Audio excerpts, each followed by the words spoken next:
Hello CLAT aspirants, wish you all a very happy Diwali. But I know even during this festival, this is what is troubling you. 30 days to go for your CLAT 2025.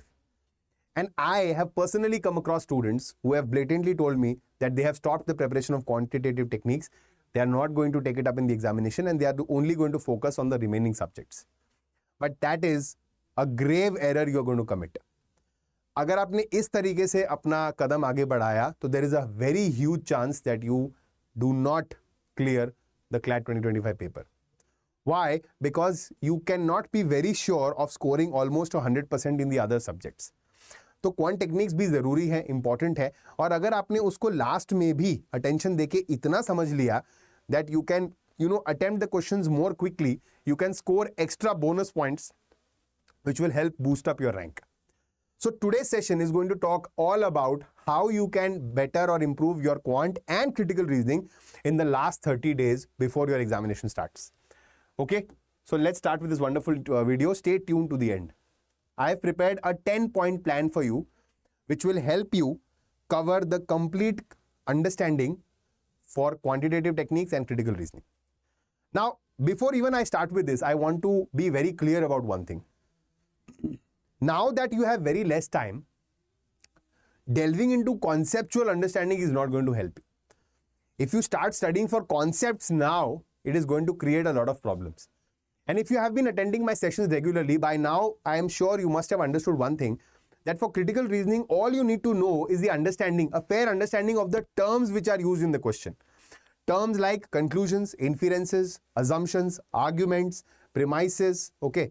So if you understand these basic things, that what do they imply and how do you hunt for them, without delving too much into the details, you are good enough with critical reasoning, right? The other backbone of critical reasoning becomes vocabulary, a strong English background, right? Because the passages are made in such a way that it becomes difficult for you to decipher and understand the language. Comprehension itself becomes difficult. You can't comprehend what is written because of the language which traps you. So you have to focus on vocabulary and improving your English. And the third most important point is to know what all traps can come across in critical reasoning. What are the common traps where an examiner puts you in a situation where you end up selecting the option which is your opinion. Your failure to understand what is the option, right? So be clear with these points and you will start acing critical reasoning. You will start observing that you are already improving in it in your mocks. Right now, the focus has to be on practice and on mock solving only. Do analyze those mocks so that you understand better as to where you went wrong, what is your weakness and how you improve on it. Don't focus on concepts now. Even without them, you can clear the CLAT examination. Same goes for quant techniques. A lot of students come to me and tell me, sir, please teach us the complete concept from basic, everything. Nobody wants you to go deep into concepts, even for quant. For quant, what CLAT is simply based on is your knowledge of calculation. How fast, how good, how crisp and how clear can you calculate? And if not calculate, how good can you use your brain to approximate and get the correct answer? Because sometimes they do put across questions which are difficult to calculate if you go it otherwise, but they can be simplified if you look at the options. The options are quite far and you can get to one decimal place maybe, or even first digit, and you can get your answer. So rather than delving into the complete calculation, you can simply derive at your answer from looking at the options. So how to smartly balance between the two is all about how you need to answer your quant techniques. Basic concept should be clear, but you don't want to delve deep into complex formulae or anything of that sort. That is not required at all. Just simple understanding is needed. That's all. Apart from that, we look at the 10-point plan now. So the 10-point plan, the first thing is you have to practice from previous year questions and papers. Your focus should be on what sort of papers and questions has CLAT put across in all these years, so that you develop an understanding that what can be expected. I would add here the sample papers as well. Whatever sample papers CLAT has released for you, go through them thoroughly and understand what all changes are expected and what all you can expect in your examination. And don't be under an assumption that the previous questions or previous types will not come at all. Because there was a sample paper which had those type of questions as well. And there is a new sample paper which has a different set of question types as well. So assume or, take it into your head that a balance of both will be probably put across in the paper, right? So practice from these sources only now. whatever doubts you have in these questions, you have to reattempt those doubtful questions only. Right? So only keep marking whatever doubts you have, keep reattempting those questions and getting them out of your head completely. Out of the head means completely coming into practice with them. There should be no faults or errors there. Next, you have to practice speed reading. By now, I believe a majority of you who are already much ahead in the race, I have mastered the art of speed reading. But still, if you are lacking, 30 days is still good enough for you to reach there or reach a mark where you can actually make some difference in your examination. Focus on speed reading. Remove stop words while you read. Read as much as possible so that your brain stops being tired and stops taking you or deviating you onto different paths when you're actually focused on reading. So remind your mind that you have to be focused on reading right now. Keep your mind into a line wherein it knows that it is aware that you're reading. So you can draw lines under the paragraph or highlight only the keywords and read only those. That will be sufficient. Read only once. You don't have to go through the passage again and again. You can list down the important points next to each paragraph so that revisiting becomes easy and you don't have to go through the whole passage. Right? Next is newspaper reading. Even by now you have not started newspaper reading, it is still not late. In the next 30 days, start reading multiple or maybe even single, the Hindu or the Indian Express. You can go for either of these. Go for physical reading of these papers. Try to identify articles. Don't just blatantly read anything. Try to identify articles as to which articles are important and which articles can actually be asked, which editorial pages in fact are the most important ones, from where the examination can put across a few important articles for you to go through. And what also you need to keep in mind is that when you are reading an article, okay, once you have developed the habit of reading, try to identify what is the main argument of the author, the editor, what are the assumptions here, what conclusion can be drawn, what is the central idea of the whole passage, of the whole article, right? What can be the inferences which can be drawn, and what makes the argument strong, what can weaken your argument, what is the premise, what is the counter premise, the negative premise.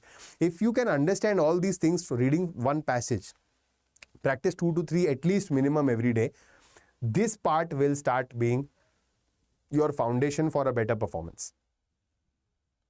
Next, for quant, you revise formulae and short tricks. Again, formulae, not complex formulae, simple, easy, percentage-based short tricks, etc. And you will be thoroughly okay. This I've already told you, you need to be aware of the common errors or the traps people make in critical reasoning, specifically of not understanding what the option is trying to give you. Option elimination can help you a lot in critical reasoning, but the students fail to understand what the options are actually saying. So that is where you end up making errors. And also, some people fail to understand the language of the question. What exactly is it trying to ask you? Because it puts you in such a situation that you read something, you decipher something else, and the examiner is expecting something altogether totally different. Right? So you have to be careful about that as well. The 7th point is you practice solving passages. So I've already told you this.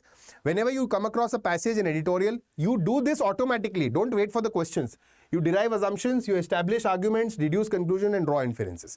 Keep on doing that with each passage and start writing summaries of each paragraph next to the passage so that this becomes easier for you. You practice vocabulary to improve reading. Okay? So I've already told you the base is English, even for critical reasoning. Right? Then it separates moving forward. Focus on DI. Again, you can practice various types of data interpretation techniques, and this is all dependent on 2 things only. One is calculation, the other one is approximation. Nothing else, nothing more. You don't need anything else. Then what is the 10th most important point? It is you have to practice, practice, practice. Keep practicing as much as you can. There is no limit to how much you can practice, right? Now, a lot of students tell me, how do we balance? How do we go ahead? How do we actually make it more useful, make the most use of our time? So what you can do is, this is a rough, a draft timetable. You can edit it as per your requirement. If you are going to school, on the days when you are going to school, you come back home. So from 3:30 onwards, you can start this. Take sufficient breaks in between and follow these patterns. So alternate weekdays you can do this. Let's say MWF, Monday, Wednesday, Friday, you do this. Tuesday, Thursdays, you do this, and then you keep alternating. Okay.